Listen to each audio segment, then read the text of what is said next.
Mas.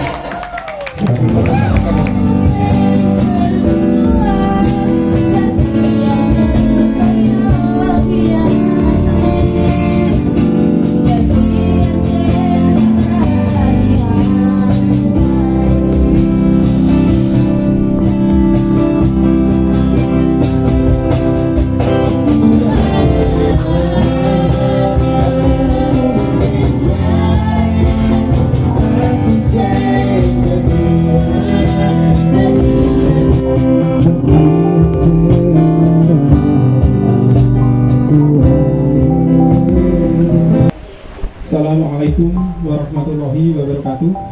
Waalaikumsalam. Alhamdulillahi muwahhidil ahad, lam yalid wa lam yulad wa lam yakul lahu kufuwan ahad. Asyhadu an la ilaha illallah wahdahu la syarika lah, Muhammadan abduhu wa rasuluh, amma ba'du. Kepada yang terhormat Mbak Uki Wardoyo, yang malam ini sangat-sangat kami banggakan dan sangat-sangat kami tunggu untuk bisa berkenan naik ke atas panggung, nanti bisa menyapa pengunjung yang datang ke Basecamp Prambanan. Dan tidak lupa kepada yang terhormat Ketua BC Prambanan Bapak Widodo dan juga Mas Dwi, yang terutama warga Semarang yang tadi siang terkena banjir, dan juga tidak lupa yaitu saudara kita yang ada di Cianjur, di Semeru.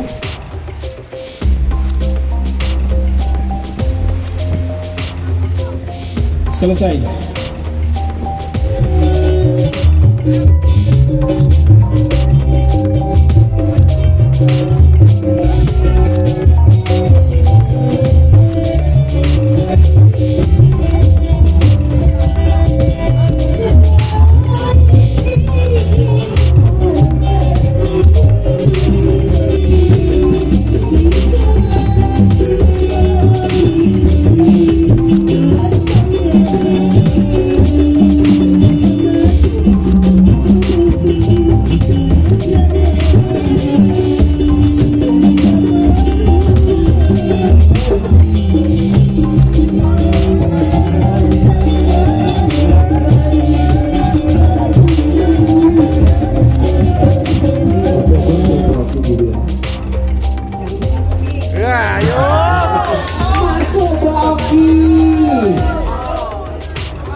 Gimana, Mbak Oki tambah tadi nggak?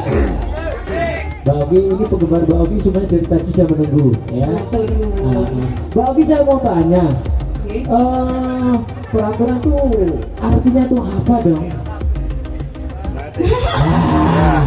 Dari tadi tuh banyak yang tanya, peraturannya tuh selebarnya apa gitu? Aku jujur arti sih. Lali. Lali. Aduh, kayak kuis kok ndang-ndang wis dikayak Ini jadi pernah dari panitia, tapi coba nanti Mbak Oki dikasih pertanyaan Mas Otek. Slogannya tuh apa gitu? Slogan gitu. Nah, slogannya itu Mbak Oki, menunggu dan menanti. Oh Mbak Oki kan biasa naik itu ya. Pertanyaan saya ini gini Mbak Oki. kuis. Tanjakan di Ungaran yang paling berat tuh pos apa? Yang paling berat tanjakannya? Ada nggak kira-kira? Ada sih, jelas. Mana itu? Mungkin kalau teman-teman udah nyoba naik perantunan, terutama nyoba double summit, pasti udah tahu kalau tanjakan Cicak jawabannya. Mana itu? Oh, sana juga ada. Itu setelah pos 4, biasanya kita setelah pos 4 langsung ke puncak gondolan. Teman-teman yang pengen camping. Tapi kalau mau yang lebih menantang, dari pos 4 bisa lanjut ke pos 5. Iya. Setelah itu nanti ada pertigaan. Kalau ke kiri itu tanjakan Cicak yang langsung tembus ke puncak botak, atau kalau ke kanan kita ke Bateng Riders. Oh gitu. Iya. Udah jelas belum? Belum. Belum. Udah ada yang pernah coba belum? Udah belum sampai. Wes. Piye perasaannya? Anes. juga Mbak Aldi, menurut Mbak Aldi itu jalur pendakian Ungaran itu jalurnya gimana? Jalur pendakian Ungaran, aku rasa sih semua teman-teman di sini pasti seneng lah kalau mendaki Ungaran di Apurantunan. Betul ya Pak? Betul? Iya, karena di sini memang ramah elevasi, jadi ketinggian di sini kan cukup baik dan landai. Oh gitu. Dan di sini memang dikenal untuk pendakian tektok. Jadi untuk naik turun juga bisa, mau mendaki juga ramah keluarga juga. Jadi menurut aku ya jadinya juga memanjakan mata sih. Dan pasti apalagi kalau mau menuju dari puncak Gundulan ke puncak Kota itu kan biasanya berapa lama ini kalau pas mendaki dari Gundulan ke Kota? 1 jam. Apa Rodino?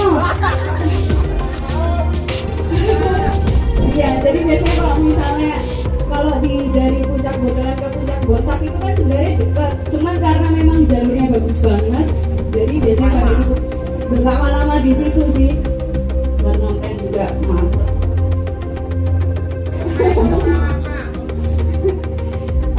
Kalau untuk buat biasanya sih aku nggak nyebut pemula ya, tapi buat teman-teman yang masih pengen belajar naik gunung, yang masih pengen mencoba, sebenarnya jawabannya standar sih, kayak secara mental dan fisik dan spiritual itu perlu. Secara spiritual adalah kita harus tahu bahwa kita naik ke gunung itu nggak cuma manusia aja di sana, tapi di sana juga pasti ada habitatnya juga seperti itu. Jadi harus secara spiritual itu kita harus menghormati gitu. Kita mengunjungi suatu daerah itu kita harus mengikuti peraturannya juga seperti apa. Dan kalau untuk mental sudah pasti ya kita harus tahulah jalur atau gunung yang mau kita datengin itu seperti apa. Jadi biar ketika naik itu nggak nanya-nanya nih 5 menit lagi, apa 10 menit lagi daripada dihapusi kok ya kan, kalau pendaki papasan kan udah basi gitu loh. Kalau secara fisik ya itu udah pasti harus disesuaikan dengan kemampuan tubuh masing-masing aja. Kalau memang bisanya jalan pelan ya udah jalan pelan gitu. Jadi jangan sampai memaksakan diri lah seperti itu.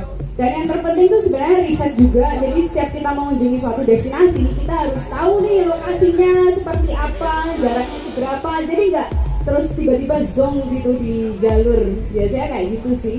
Paling kalau untuk wah, iya kalau misalnya mau tahu info lebih lengkapnya bisa nonton di channel YouTube The Slacker Hiker. Iya, luar biasa. Ngomong-ngomong BTW aku jualan kaos loh. Iya. Iya. Kalau ini kaos yang aku pakai aku jual. Enggak ada di loket, jadi kalau yang tertarik ini masih eksklusif buat di sini perdana kita. Iya kaosnya ya. Ini masih Saya mau tanya Rofi, kalau misal pas di pendakian kita tiba-tiba PMS itu cara mengatasi PMS-nya yang mana dulu nih? Yang mood atau yang siapa? Mbak Riki, terima kasih pertanyaannya. Ya, buat yang PMS nih, kalau misalnya lagi di pendakian, jujur aku juga pernah. Ya, kalau aku sendiri sih biasanya memperbanyak minum air putih sih. Itu harus, karena biasanya itu yang bikin pinggang sakit gitu kan. Terus fisik juga lebih berkurang banyak gitu. Jadi mungkin bisa kita counter dengan minum air putih yang banyak dan multivitamin sih. Itu kadang kan kita memforsir tubuh itu lebih dari biasanya. Jadi bukan kayak kita cuma di rumah gitu. Jadi terkadang kita juga harus minum sesuatu yang pereda nyeri juga seperti itu. Tapi kalau misalnya memang udah sakit banget ya, kalau bisa ngecamp aja sih. Kalau menurut aku, kalau misalnya ada tempat camp ya udah ngecamp. Maksudnya nggak usah memaksakan untuk ke puncak gitu.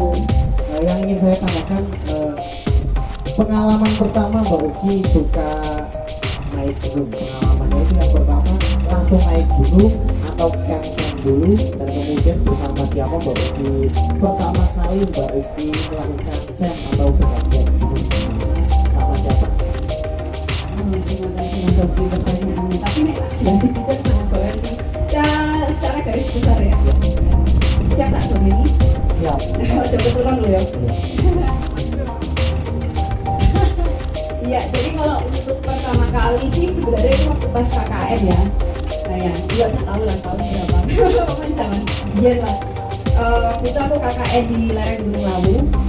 Nah terus kebetulan kok teman-teman KKN ini pada ide nih, ayo coba naik Gunung Lawu, cepet nih, katanya kayak gitu. Kita juga pas itu ya dadaan gitu. Terus waktu itu dibilangnya suruh malam startnya. Tak tanya, lu kenapa kok malam? Aku bilang gitu kan. Jawabannya biar nggak terasa capek. Lah bedanya opo badanku yo. Lah kan jalur main bengi awan pada wae to, pada wae keseling ngono kan. Tapi ya udahlah, terus akhirnya pada akhirnya berangkat itu start pendakian itu jam 12 malam di Gunung Lawu via Cemoro Sewu. Pertama kali banget perdana. Dan startnya jam 12 malam dan tektok. Gak tahu itu kenapa kok pikirannya kayak gitu. Terus ya pas naik ternyata enggak apa ya, karena waktu itu benar-benar isinya ya cuma kayak teman-teman aja, jadi tuh jalannya semuanya pada cepet dan aku mencoba untuk ngikutin, ternyata aku nggak kuat.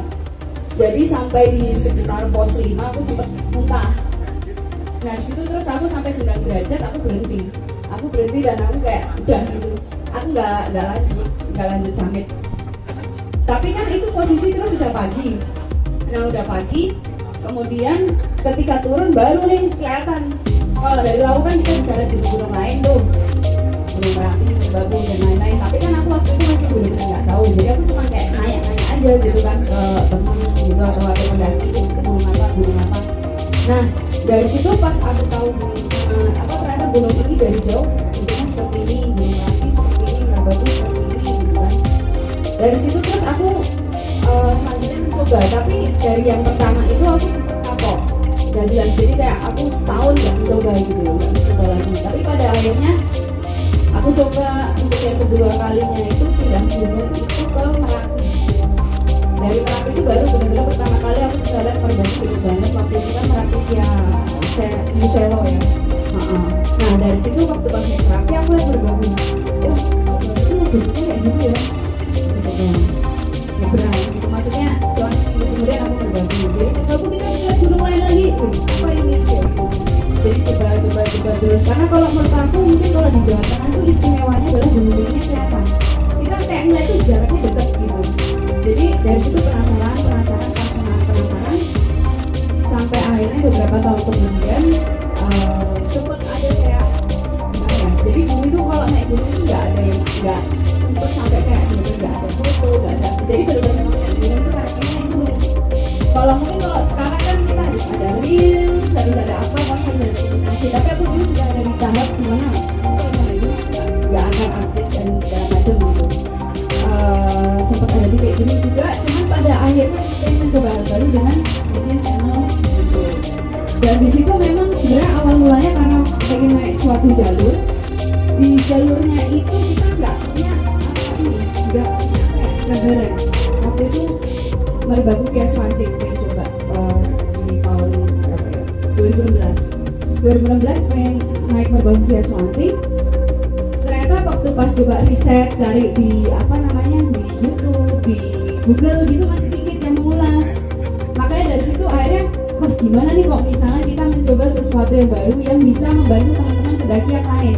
Kita mencoba bercerita detail tentang jalurnya seperti apa, jadi biar nggak mengalami hal-hal kebingungan ketika di gunungnya. Dan aku waktu pas naik Merbabu via Swanting itu bener-bener kayak blank, nggak tahu apa-apa gitu loh. Maksudnya dulu kan nggak yang briefing wajib dan segala macam. Jadi ya pada akhirnya situlah tercetus bikin channel yang memang bisa membantu teman-teman yang lain tapi tidak menggurui juga, seperti itu sih. Nanti pertama kali membuat channel Merbabu via Swanting itu yang pertama kali. Terima kasih atas kesempatan untuk bertanya kepada Mbak Uki. Gimana cara mengatasi penyakit ketinggian kan? Penyakit ketinggian ya. Kalau se-knowledge-ku, penyakit ketinggian yang sebenarnya bisa terjadi itu kan ketika di ketinggian di atas 3.500 atau pokoknya di hampir 4.000, pokoknya 3.500 ke atas lah.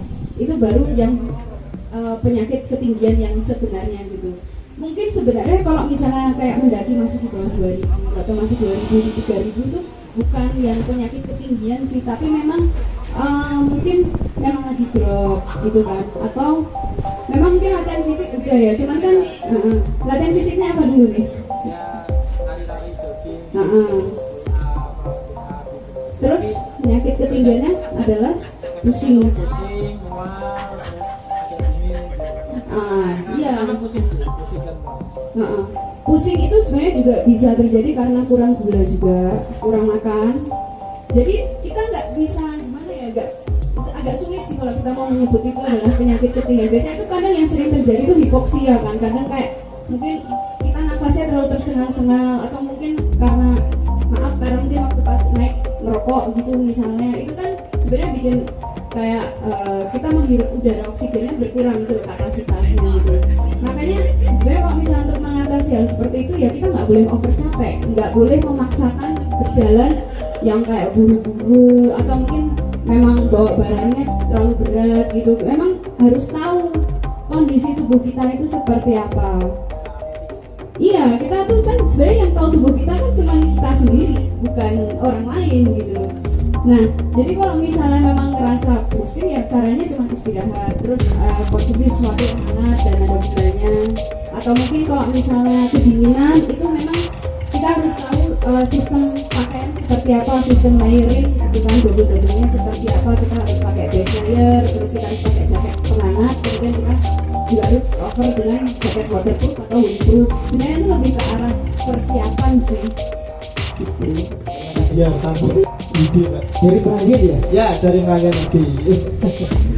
Ini ada pertanyaan titipan. Sebenarnya teman-teman banyak yang pasti dari di sini semuanya rata-rata subscriber ke Mbak Uki ya. Bukan Mbak Uki, channelnya The Slider Hiker. The Slider Hiker. Ya, ini pertanyaan titipannya singkat aja nih, kan Mbak Uki cewek mendaki sendiri itu kan tasnya besar-besar Mbak. Tasnya kan kayak isinya berat gitu Pak. Memang itu diisi semuanya. Apa memang apa itu karena endorsan jadi apakah gini, pertanyaannya gini, pertanyaannya tasnya Mbak Uki itu beratnya tuh berapa kilo? Kandani ini anggone porter. Apakah berat beneran apa emang dibawain porter apa? Cetak nanti sih. Berarti ada pertanyaan ini ya.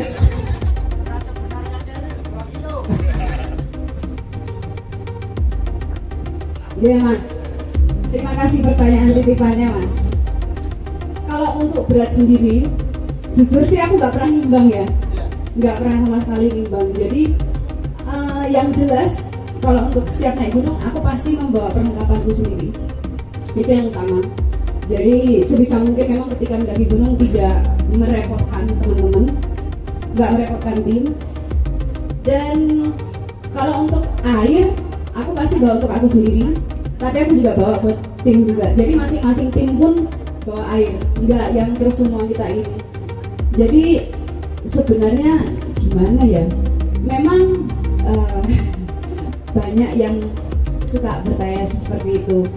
Dan kalau aku pakai porter, maksudnya aku menggunakan jasa, itu memang karena ada kebutuhan yang terdesak sih lebih tepatnya. Jadi kadang kan kita harus bisa memanage waktu, harus bisa konten dan manage waktu pendakian itu nggak mudah gitu. Jadi kalau misalnya mungkin kita biasanya pos 1 sampai pos 2, mungkin kalau misalnya hanya mendaki mungkin cuma 1 jam, tapi ketika kita bikin konten mungkin kita bisa 2 jam. Jadi sejujur ya sebenarnya ketika aku pakai porter itu masih bisa dihitung pakai jari sebenarnya. Tapi timku ada yang kuat jadi porter sebenarnya. Ya manfaatkan. Tepuk tangan dulu buat Mas Ade. Mas Ade. Wah, boleh ya kayak gitu. Berarti Mbak Uki itu termasuk kuat menurut saya ya. Karena banyak teman-teman cowok kalau bawa temennya cewek kan pasti jadi porter dadakan. Terus biasanya memaksakan diri perempuan itu untuk bisa mendaki karena harus membawa barang-barangnya dia sendiri ya Pak ya. Ini pertanyaannya ada lebih dari satu nggak apa ya? Rombongan. Kan Mbak Uki kan saya tahu lihat dari videonya kan Junaid pas dia Junaid itu sebagai editor. Ya, kan? Saya benar-benar salut sama Mbak Uki, udah gunung jadi artisnya ngedit. Dan teman-teman pada nggak tahu pasti yang ngedit itu Mbak Uki.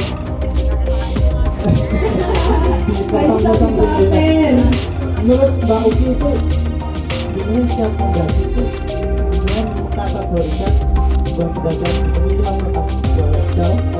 olahraga apakah semua sebuah mata pencaharian karena itu kan menjadi lumbung akses sebenarnya. Menurut Anda itu pedagang itu adalah sebuah latar olahraga atau kerjaan? Terima kasih saya itu keren banget loh pertanyaannya, tepuk tangan dulu. Jadi gini, aku itu naik gunung jauh sebelum ada YouTube. Maksudnya jauh sebelum kita bikin YouTube. Dan dulu kalau ditanya naik gunung itu sebulan sebelum ada YouTube ya, itu aku sebulan itu bisa 2 kali minimal. Kecuali kalau misalnya ternyata aku harus ya ada itu kan, ada urusan gitu kan, gitu. Tapi aku harus kalau misalnya nggak bisa maksimal itu 2 bulan sekali itu udah kayak paling lama jedanya. Dan aku udah dari aku pun sampai di tahap sudah ada YouTube itu aku sampai di tahap aku naik gunung nggak update apa-apa. Aku cuma naik gunung, aku menikmati apa yang ada di situ. Aku coba pekerjaan, olahraga, apa lifestyle atau semuanya? Kita kembali ke visi dan misi awal The Striker. Jadi memang ketika saya mendaki yang aku cerita tadi tentang Merbabu via Swanting, saya mau ke sana, tapi ternyata nggak ada acuan. Pada akhirnya saya dan tim, bukan tim sih sebenarnya, jadi itu sebenarnya teman-teman yang udah naik gunung dari dulu bareng-bareng. Tapi pada akhirnya kita kayak, yuk ngapain lagi gitu, coba deh kita ini bikin sesuatu yang bermanfaat gitu. Nggak cuma kayak foto, posting, repost, selesai, followers banyak atau apa. Itu bukan value yang utama gitu. Tapi value yang utama adalah ketika kita bisa menciptakan suatu karya yang bermanfaat bagi orang lain. Kasih tepuk tangan buat Mbak Oki, luar biasa.